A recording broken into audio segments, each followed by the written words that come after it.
The Giro d'Italia, a battleground where physical strength meets mental fortitude. A grand tour filled with heartbreak and hope. And in 2016, amidst the towering giants of the Alps, a single descent would unravel a dream and awaken a shark. This is the story of a miracle and a crisis. By the time the peloton rolled out for stage 19 of the 2016 Giro d'Italia, Stefan Kruijswijk was the man in command. Through the rugged peaks and punishing gradients of the Dolomites, the Dutchman had been nothing short of masterful. His performance on stage 14, the Queen stage, was a tactical and physical triumph. He claimed Maglia Rosa with authority, and as stage 19 began, he carried a commanding 3-minute buffer over Esteban Chaves, his nearest rival. The narrative, it seemed, was almost finished being written. But just a few places down a leaderboard sat a man with unfinished business, Vincenzo Nibali. A former winner of this very race in 2013, the Shark of Messina entered the Giro as a pre-race favorite, a national hero tasked with delivering glory once more. But by stage 19, he was floundering, 4th overall, trailing Kruijswijk by 4 minutes and 43 seconds. The Italian press was unrelenting. With every stage and every second lost came a new wave of criticism, especially after stage 16, where Nibali ceded almost 2 minutes. So harsh was the criticism that Astana's medical team ordered additional tests, either suspecting or even hoping for illness, but nothing came back. There was no hidden ailment, just a rider searching for himself in the high mountains. Stage 19 loomed large. It was a border-crossing behemoth that would take the peloton from Italy into France. At its heart, the Col dell'Angelo, the Land Pass, in name perhaps gentle, in reality brutal. The climb doesn't meander and doesn't play around.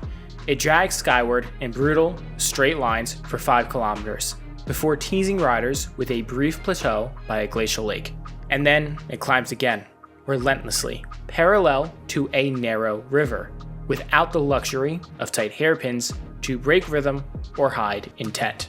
It's only in the final 10 kilometers that the switchbacks come, and by then, the air is thin and every pedal stroke counts. Once they reach the summit, there's still 55 kilometers to go. The descent was no relief.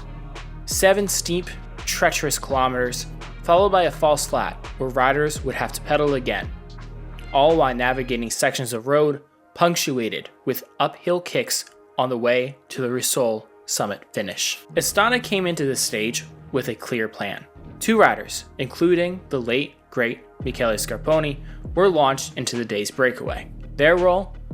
Lay the groundwork for Nibali's resurrection. At the summit, the race was shaping up as expected. Kruijswijk, Chaves, and Nibali crested together. The final climb to Risol would decide everything. Or so we thought. The Giro would unravel in a flash. Kruijswijk, beginning the descent, misjudged a corner. His front wheel washed out. He collided with a wall of snow. He flipped, crashed, and just like that, the Dutchman's dream lay buried in a white bank on the French side of the Alps. No teammates, only neutral service, a mangled bike, and panic.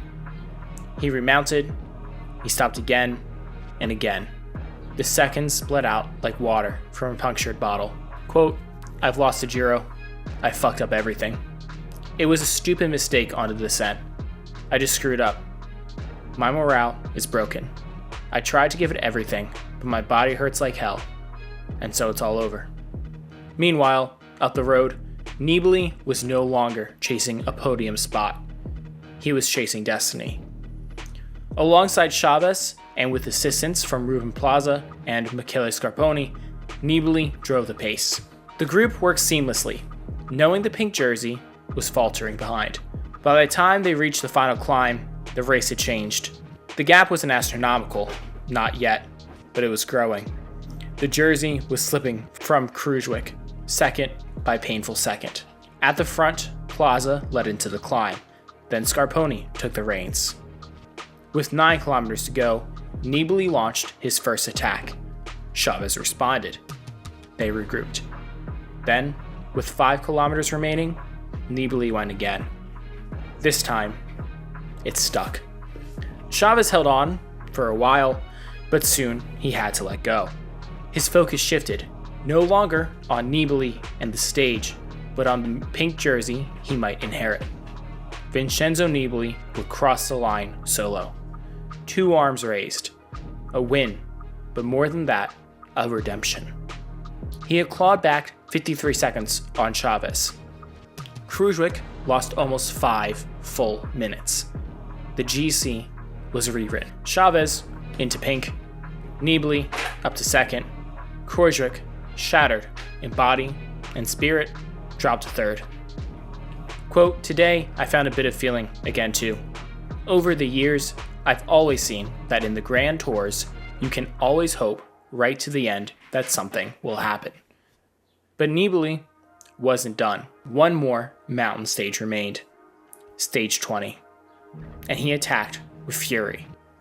It was a move that shattered the field.